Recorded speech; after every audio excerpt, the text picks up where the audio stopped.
आप कहना क्या चाहते हैं ताश्री?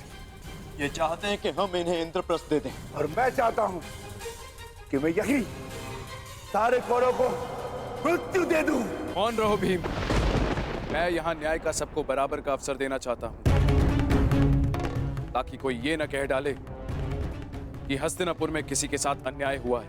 अब ये न्यायी सभा नहीं रही तातश्री, अन्यायी सभा हो चुकी है। ऐसा ना कहो अर्जुन। यदि ये अन्यायी सभा होती तो तुम सब दास होते ना। आप ये बताएं मामाश्री कि इसका हल क्या है? हल तो केवल एक ही है युधिष्ठिर, और एक दांव।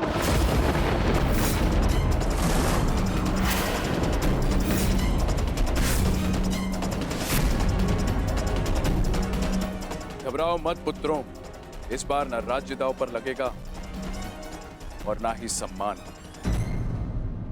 परंतु इस बार जीतने वाला दूसरे के राज्य पर 13 वर्ष का अधिकारी होगा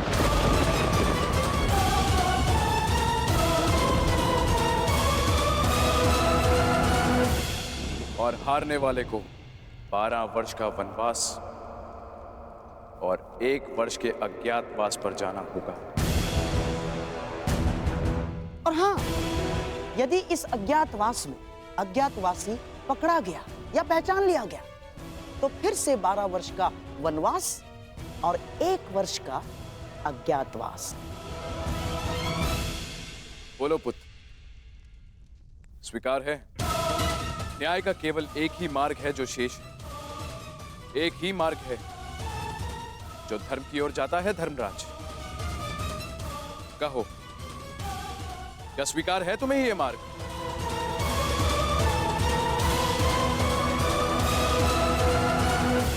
स्वीकार मत करना युधिष्ठिर, अस्वीकार कर दो ये दांव। अब धर्म के नाम पर एक और अधर्म मत कर बैठना।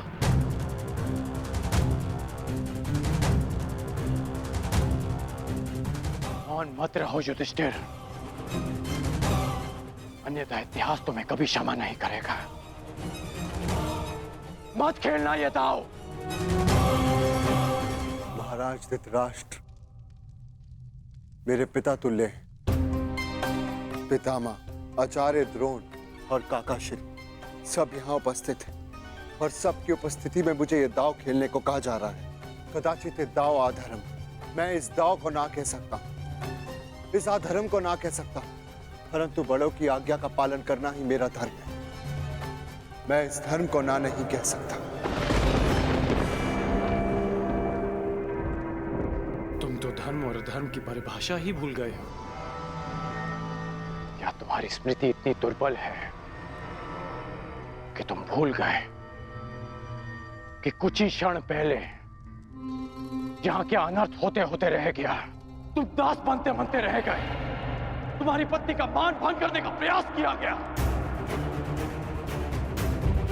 ये वही सभा है जहां वर्षों पूर्व मेरे भाई की हत्या की गई थी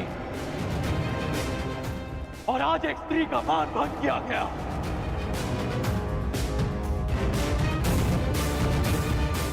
और तुम इस सभा में धर्म की बात कर रहे हो। मैंने पहली बार जीवन में किसी से हाथ जोड़कर प्रार्थना की थी। मैंने तुमसे प्रार्थना की थी युधिष्ठिर। स्मरण है या भूल गए? राजकुमार युधिष्ठिर, आपका अवश्य यही सुझाव होगा। मुझे कुछ भी कहने का अधिकार नहीं कर्ण महोदय। मैंने दोबारा तुमसे प्रार्थना की। मेरा निवेदन मानिए, इस निमंत्रण को स्वीकार मत कीजिए, क्योंकि मुझे संदेह है ये निमंत्रण आपके सम्मान के लिए नहीं, उस अपमान के प्रतिकार के लिए भेज रहे हैं। परंतु तुमने मेरी प्रार्थना नहीं सुनी, उसे अस्वीकार कर दिया।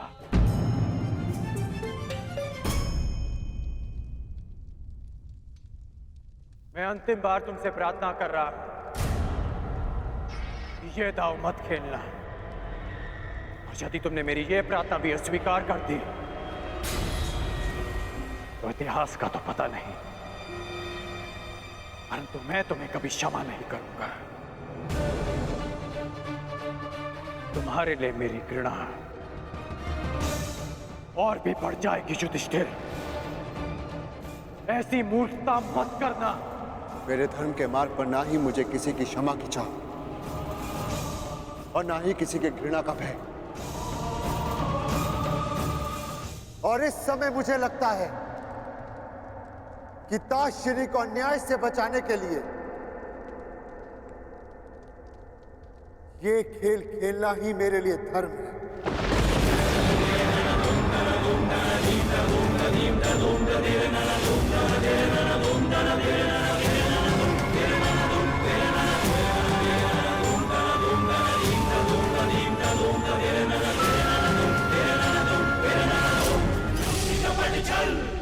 तो क्या मैं ये समझ लूं कि सम्राट एक और दांव खेलने के लिए प्रस्तुत हैं? अस्वीकार कर दो पुत्र। पासों को छूना भी मत पुत्र। नहीं, नहीं पुत्र।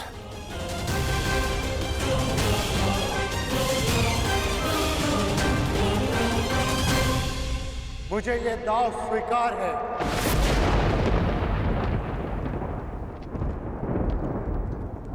प्रत्येक पापी को दंड भुगतना होगा। वो जिसने लालच के लिए छल किया और वो भी जिसने अधर्म को धर्म मानकर उसका पालन किया। प्रत्येक को अपने कर्मों का फल भुगतना होगा।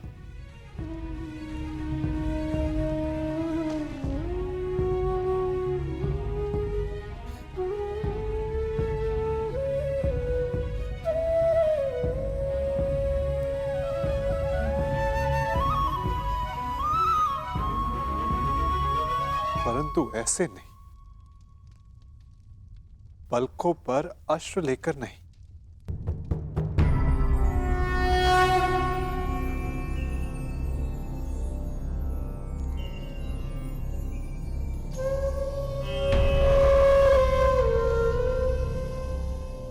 तुम्हारा जन्म इतिहास बदलने के लिए हुआ है सखी, इतिहास बनने के लिए नहीं।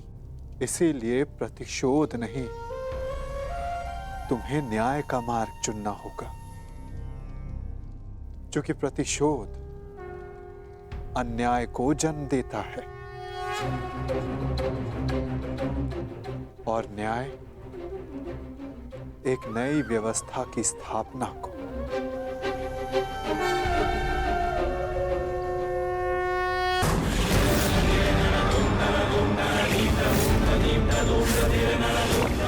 सुंदर युधिष्ठिर, अब मेरी बारी है।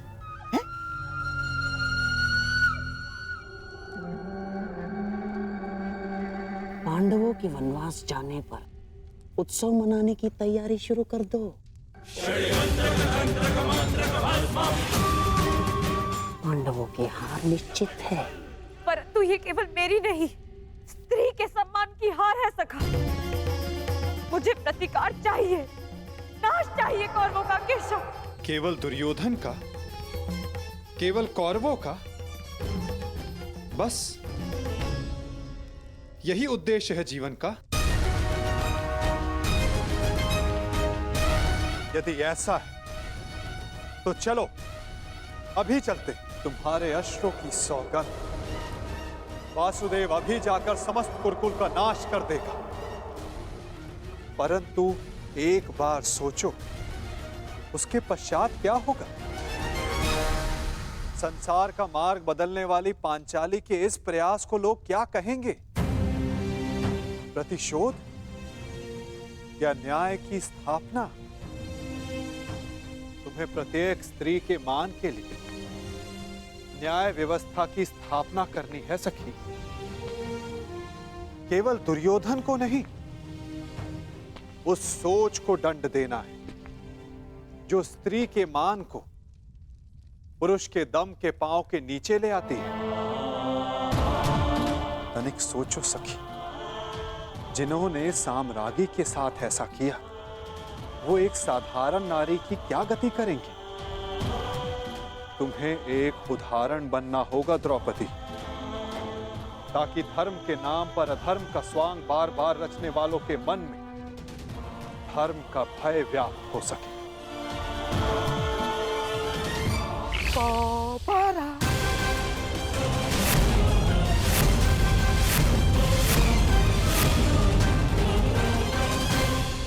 बधाई हो मेरे होने वाले सम्राट। दोबारा हार गए। पांडव दोबारा हार गए। सम्राट युधिष्ठिर, पांचाली को दासी बनने से तो तुमने बचा लिया, परंतु स्वयं को वनवासी होने से नहीं बचा पाए। वन में जाने को प्रस्तुत हो जाओ महान पांडु पुत्रों। और हाँ, स्मरण रखना, इस पूरे अवधि में ना ही तुम किसी से संधि करोगे और ना ही किसी मित्र राज्य में रहोगे। और हाँ, यदि 1 वर्ष के अज्ञातवास में पकड़े गए या पहचान लिए गए तो फिर से दोहराया जाएगा। दुर्योधन, ऐसा प्रतीत होता है कि इनका जीवन वन में ही कटना लिखा है।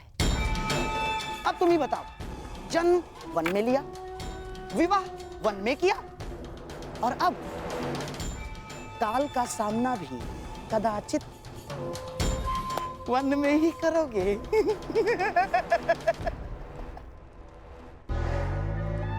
लगता है यही भाग्य का न्याय है।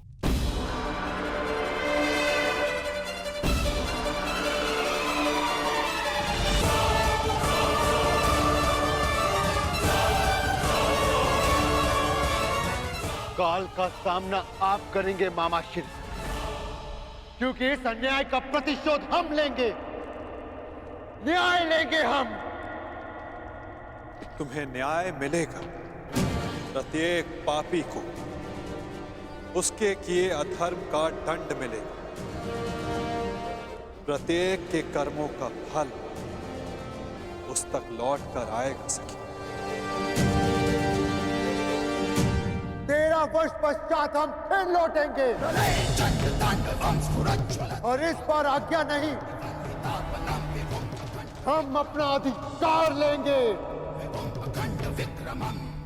और जो कुछ इस द्यूत भूमि में हुआ है उसका प्रतिकार हम युद्ध भूमि में लेंगे। मैं प्रतिज्ञा लेता हूं कि पांचाली के अपमान पर अट्टहास करने वाले इन 100 कौरवों को मैं अपने इन हाथों से यमलोक भेज दूंगा।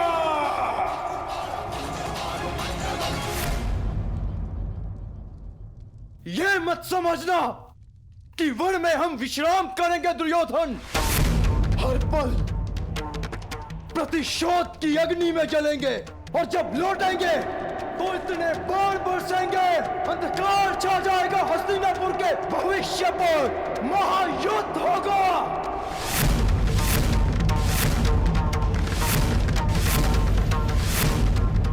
बात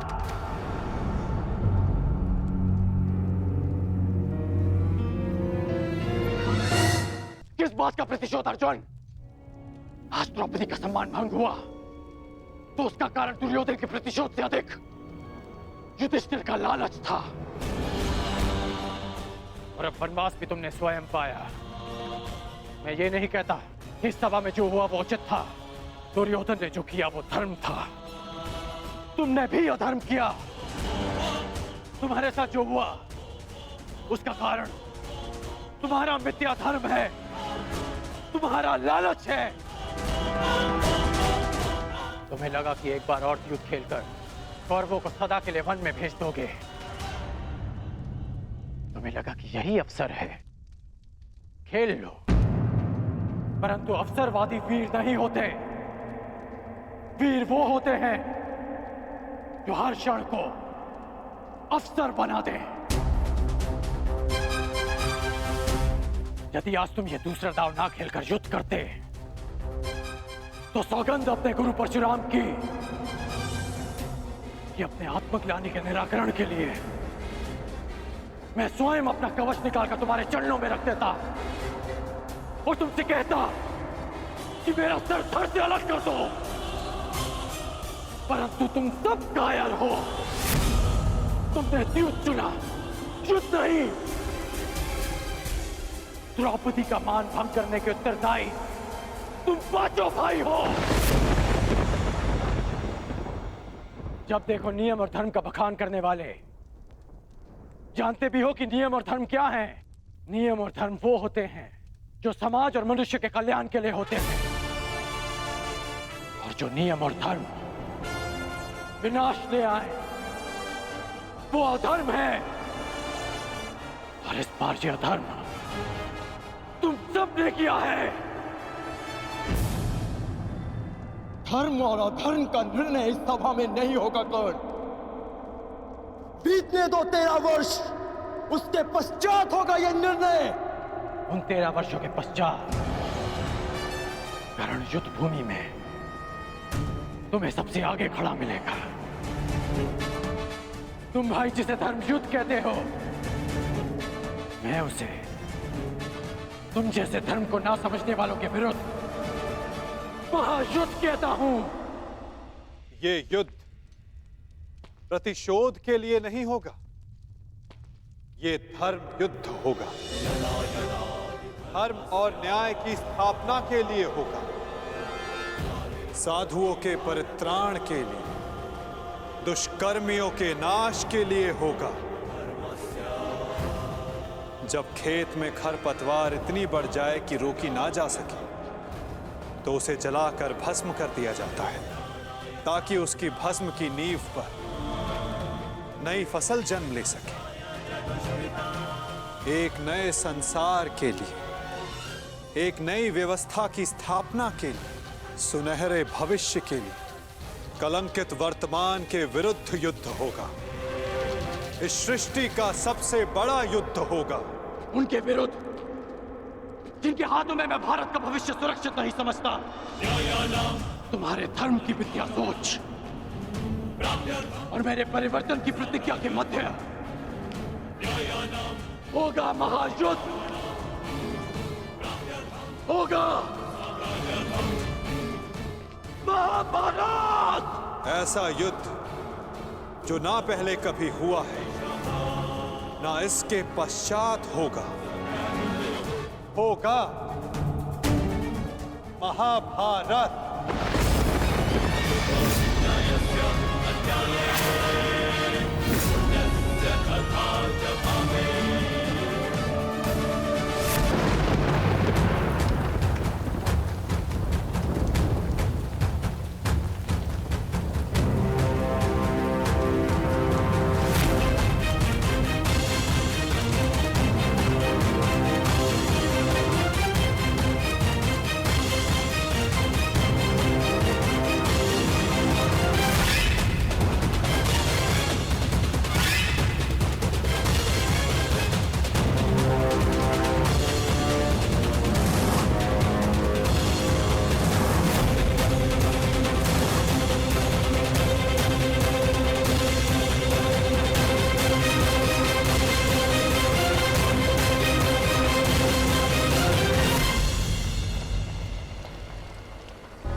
बधाई हो अंगराज, तुम्हारे मित्र के जीवन से उसका सबसे बड़ा कांटा दूर जा रहा है। और यदि मेरी दृष्टि से देखें तो एक महायुद्ध हस्तिनापुर के समीप आ रहा है।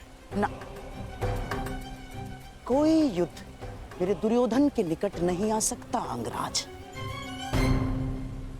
12 वर्ष के वनवास के पश्चात उस 1 वर्ष के अज्ञातवास में पांडवों को हम ढूंढ लेंगे और फिर से उन्हें 12 वर्ष के वनवास पर जाना होगा। और ये चक्र सदैव चलता रहेगा अंगराज। और पांडवों का वनवास उनकी मृत्यु से पूर्व समाप्त नहीं होगा।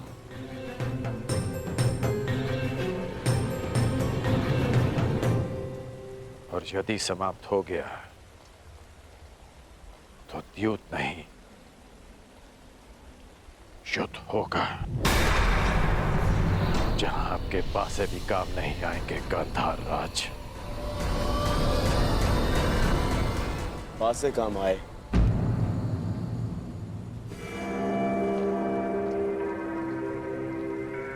या ना आए, मुझे तो इस बात की प्रसन्नता है कि आज मेरा मित्र मेरे काम आया।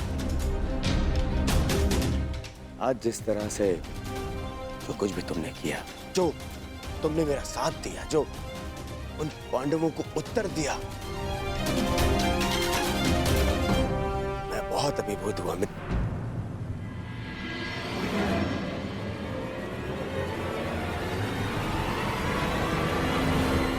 आज का दिन बहुत लंबा था युवराज, विश्राम करने के लिए आज्ञा दीजिए।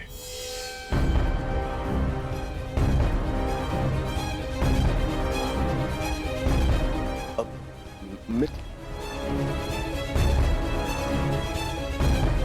मामाश्री, ये द्यूत तो मैं जीत गया, पर कहीं ऐसा तो नहीं कि मैं अपना मित्र हार बैठा? नहीं दुर्योधन, ऐसा हो ही नहीं सकता। तुम्हारा ये मित्र अंगराज कर्ण तुम्हें छोड़कर कभी नहीं जा सकता ना। अब तुम चलो, कल की तैयारियां करो। हमें कल इंद्रप्रस्थ जाना है ना दुर्योधन?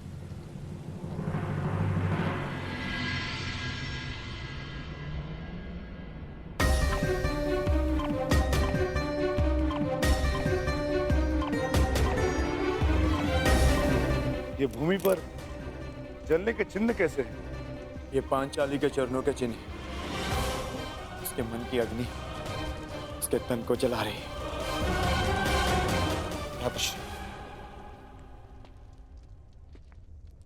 पांचाली को तो ये भी ज्ञात नहीं कि हम 12 वर्ष का वनवास लेकर आए हैं। तुम्हें न्याय मिलेगा पांचाली, परंतु इस समय अन्याय के तुला के एक और पल्लड़े से मिलना शेष है।